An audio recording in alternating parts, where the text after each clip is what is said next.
Welcome to Policy on Demand. I'm Sindhu Blume. It's April 15th, tax day here in the United States, and this is your Monday briefing.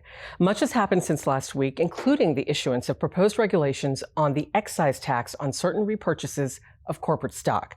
We're going to have more on that guidance in a separate episode. This week, Congress is in and will go on an expected one-week recess next week, followed by a 4-week work period. This means that Congress has 5 weeks between now and the Memorial Day recess to accomplish a lot of legislative business. If you're wondering what to expect during this time, you're in luck, because Rohit Kumar joins me to answer that very question. Rohit, welcome. Glad to be here. So let's start off with what we can expect in terms of legislative priorities, and on that list is tax there during this work period, and where can we see some legislative action? Yeah, so this work period, which only has 1 week left, we do not anticipate any significant developments on the tax legislation. This week will be dominated by, or was anticipated to be dominated by, Mayorkas impeachment trial, with the House scheduled to deliver the articles of impeachment this week.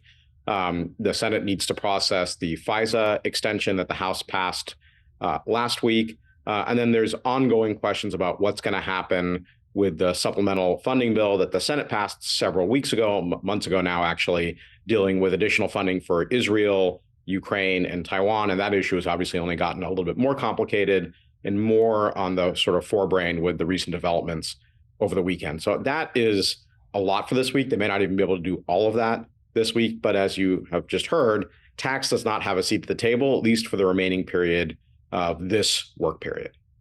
So Rohit, with tax not at the table and prospects low for the tax bill moving in the Senate, what do you see as the prospects for a bipartisan path forward?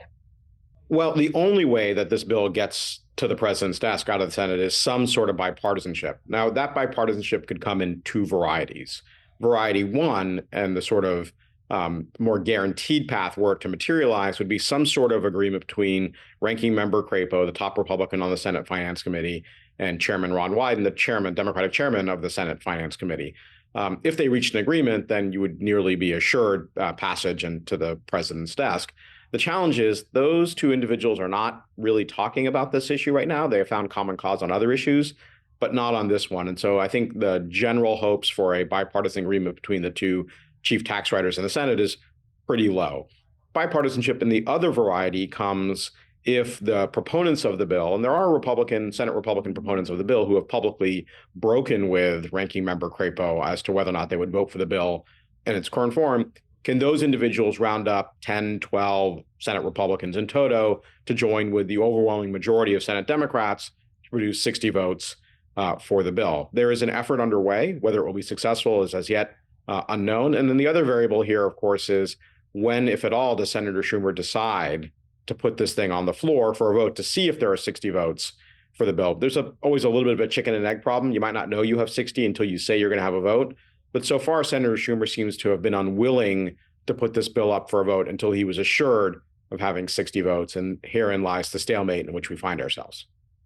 All right, I want to go back to something that happened last week. On Thursday, the House Ways and Means Committee held a hearing on TCJA with Republican and Democratic members offering very different views on the effects of the legislation. So what did we learn from this hearing, and what does it foretell for 2025? Well, not surprisingly, pretty stark difference of opinion as to the wisdom of the 2017 Tax Cuts and Jobs Act. And to my mind, interestingly, even though the vast majority of what's set to expire at the end of 2025 are the individual and pass-through provisions, a significant amount of the conversation happened around the corporate provisions, the reduction in the headline corporate rate. R&D expensing had a significant cameo, with one of the witnesses talking extensively about how important that is to his business, a manufacturer in Wisconsin. And so, Democrats, by and large, critical of the bill. Republicans, by and large, saying it was a resounding success and we should continue it as written. And a significant appearance by my very first boss on Capitol Hill, Senator Phil Gramm, who's actually led the effort to talk about the corporate rate and really spent a lot of time talking about who bears the corporate tax burden. Corporations, he said repeatedly, are basically just a piece of paper, in a filing cabinet somewhere, but significantly in Delaware, that corporate taxes are actually really paid by some combination of workers, customers, and shareholders. All right, so we're seeing a decreased likelihood of Senate passage of this tax bill and discussions beginning around extension of TCJA provisions. So what actions could companies consider taking right now? What kind of conversations are you having with companies about where to focus on? Yeah, it's sort of in two tracks. It is too soon, even though it may not feel that way, it is too soon to give up on the TCJA extension package. So efforts need to continue to sort of highlight the importance of those provisions. Some recent data on R&D spend shows that the change in incentives has had the anticipated effect, which is U.S. R&D spending is way down relative to where it had been in the prior 5 years. So that's sort of the first thing that needs to continue to happen. And the second thing is that sort of hearing last week foretold, we are kicking off the debate over the extension of the 2017 provisions, and companies need to do a good job and really need to invest in telling their story about what happened after 2017, how they reacted, and what would be the sort of downstream, perhaps negative consequences of a significant retrenchment on some of the corporate incentives, corporate rate reduction that were enacted in 2017. And Rohit, I want to note that you're going to be on an upcoming webcast from PwC's Trust Leadership Institute. We'll have more information on that, but could you give us just a brief peek into what you're going to be talking about?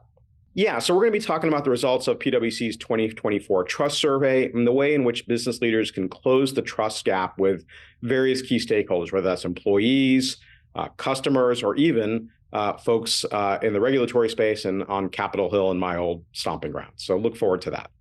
Excellent. And we'll have a link to that and more. So thank you so much, Rohit. Thanks for having me.